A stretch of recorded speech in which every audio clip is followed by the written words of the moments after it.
రాష్ట్ర వ్యాప్తంగా పంట నష్టపోయిన రైతులకు ఇన్పుట్ సబ్సిడీ అందించాలని డిమాండ్ చేశారు మాజీ మంత్రి హరీష్ రావు. సిద్దిపేట నియోజకవర్గం నొంగునూరు మండలం రాజ్గోపాల్పేట్ గ్రామంలో ఇటీవల కురిసిన వడగళ్ల వర్షాలకు నష్టపోయిన పంట పొలాలను ఆయన పరిశీలించారు. వానాకాలం రైతు బంధు పూర్తిగా ఎగ్గొట్టారని, యాసంగి సగం మందికి వేశామన్నారు. ఆ సగం మందికి కూడా పూర్తిగా రైతు బంధు రాలేదని హరీష్ రావు విమర్శించారు.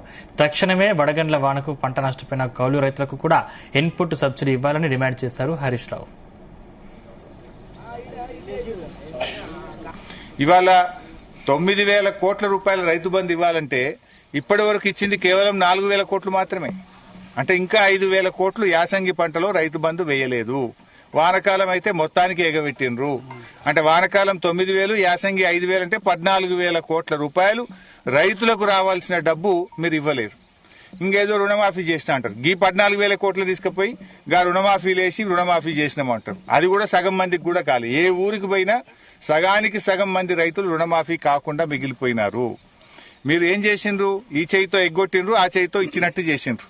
ఈడ రైతు బంధు వానకాలం యాసంగి కలిపి 14,000 కోట్లు ఎగ్గొట్టి మేమేదో రుణమాఫీ చేసినామని చెప్పి బొంకుతున్నారు ఈ ప్రభుత్వం.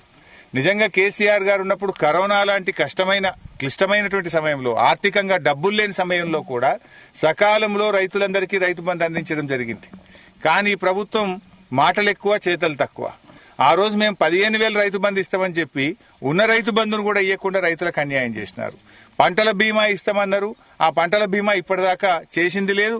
బడ్జెట్ లో డబ్బులు పెట్టారు.